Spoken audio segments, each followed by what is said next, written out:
지난주 우리 시장의 가장 핫한 테마가 초전도체였습니다. 퀀텀 에너지 연구소의 이 LK99라는 물질, 상온 초전도체가 기대가 큰 만큼 아주 주가가 폭등을 했는데요. 또 한편으로는 또 약간 회의론이 나오면서 지난 주말에는 급락을 했다가 오늘은 또 다시 강세를 보이고 있습니다. 이 한 주를 뜨겁게 달궜던 상온 초전도체에 대해서 한국연구재단 이순칠 양자기술단장 연결해서 구체적으로 얘기 알아보겠습니다. 단장님 안녕하십니까? 네네, 안녕하세요. 네, 뭐 많이 들었지만 한 번 더 확인차 여쭙겠습니다. 이 초전도도 아니고 상온 초전도체 어떤 겁니까? 네, 초전도체라는 게 전기 저항이 없는 물질을 말하는데 여태까지 발견된 초전도체가 전부 극저온에서 작동하거든요. 그런데 이 상온 초전도체라는 것은 우리가 생활하는 상온에서 작동하는 물질을 말합니다. 이게 퀀텀 에너지 연구소에서 발표한 상온 초전도체 이게 전 세계 떠들썩한데요. 이번에 발표된 이 논란이 되는 부분이 어떤 것인지 좀 정리를 해주시죠. 예, 제 생각에 크게 두 가지가 있다고 생각이 드는데요. 첫 번째는 연구 결과 발표 경위가 일반적이지 않다는 것입니다.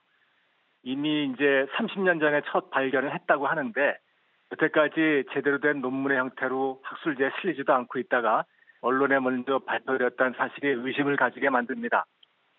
그리고 이제 둘째는요. 연구 결과가 일반적인 초전도체의 특성을 충분히 보여주고 있지 못하다는 것입니다.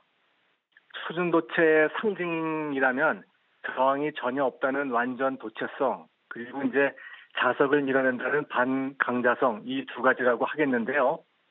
이 실험으로 증명을 할 때는 이 두 가지 성질 외에 일반 물질에서 초전도가 되는 상전의 시점에서 비열이 불연속적으로 변한다는 사실을 보여주어야 완벽합니다. 근데 이 연구팀은 세 번째 실험을 하지 않아서 데이터가 없고 이 물질의 저항은 작지만 완전히 0이지도 않고요. 또 반강자성도 약하기 때문에 초전도라는 주장에 의심을 가지게 합니다.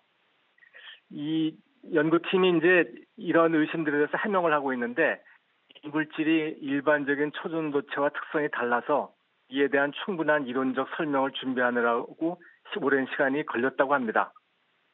그리고 참고로 이제 초전도체를 산업에 응용할 때는 반강자성보다 완전 도체성이 중요하기 때문에 반강자성은 없어도 되긴 합니다. 그런 물질이 있다면 말이죠. 이 완전 도체성이 중요한데 이 부분은 아직 검증이 안 된 거여서 상당히 궁금한데요. 이 퀀텀 에너지 연구소가 조만간 뭐 설명회를 하겠다고 하는데 단장님 의견은 어떤가요? 가능성이 있을까요? 제 생각에 우선 설명회는 연구 결과가 이미 논문으로 또 학술회장에서 다 발표됐기 때문에 설명회가 있다고 해도 상황에 대한 우리의 이해가 크게 달라질 거라 생각되지는 않습니다. 그리고 이제 현재 이물질의 특성에 대해서 모든 사람이 제한된 정보만을 가졌기 때문에 전문가라고 하더라도 개인의 의견은 중요하지 않고 이물질을 만들어서 실험을 재현하는 검증단의 의견이 중요하겠습니다. 그리고 이제 이 한경 TV 시청자가 아셔야 될 중요한 사실이 있는데 이물질이 사실로 밝혀질 경우에도 당장 산업에 미치는 영향은 없다는 것입니다. 왜냐하면 과거에도 비슷한 일이 있었거든요. 초전도체는 처음 밝혀지고 몇십 년간은 액체 헬륨 온도에서만 작동했습니다.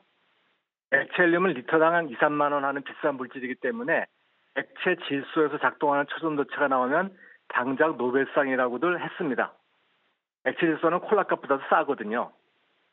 그래서 1986년 액체 질소 온도에서 작동하는 소위 고온 초전도체가 나오니까 당장 그 다음에 극히 이례적으로 노벨상을 줘줬습니다. 그리고 산업에 어마어마한 변화가 일어날 줄 알았는데 36년이 지난 지금도 아주 특수한 몇몇 부분에서만 사용되고 있고 이 물질로 떼돈을 번 기억도 없습니다. 그 이유는 이렇습니다. 초전도체가 산업에 사용되려면 강한 전류를 흘릴 수 있어야 되고 강한 자기장을 견딜 수 있어야 합니다. 그래야 전류를 많이 흘려서 열 손실이 많은 강전 분야에 사용하고 에너지 절약을 기대할 것 아니겠습니까? 그런데 고온 초전도체는 이런 특성이 약하고 또 구리처럼 잘 구부러지지도 않기 때문에 응용하기가 나쁩니다. 이번에 발표된 상온 초전도체는 이런 특성들이 더욱 약할 가능성이 농후합니다. 상온에서 작동한다는 것이 맞다고 증명되어도 실제로 산업에 이용될 수 있을지, 된다면 언제나 가능할지 전혀 낙관적으로 예측할 수가 없습니다. 그리고 아까 이제 그 주가 얘기를 하셨는데 현재 지금 우리나라에서 또 전 세계 어느 기업도 상온 초전도체와 관련된 기업은 없습니다. 초전도체 관련 기업들은 모두 극저온 초전도체나 고온 초전도체 관련 기업들이고 이 물질과 상온 초전도체는 물질도 다르고 특성도 완전히 다릅니다. 그래서 생산 설비나 기술이 연장선상에 있지 않기 때문에 그 회사들에게 이번 발견이 해가 되면 해가 될지 득이 되지 않을 거라고 생각합니다. 예. 예, 아무튼 뭐 검증이 필요한 건데 검증도 검증이지만 상용화까지는 아주 먼 미래이기 때문에 지금 너무 이렇게 기대가 앞서는 거 아닌가 싶습니다. 한국연구재단 이순칠 양자기술단장이었습니다. 감사합니다. 네, 감사합니다.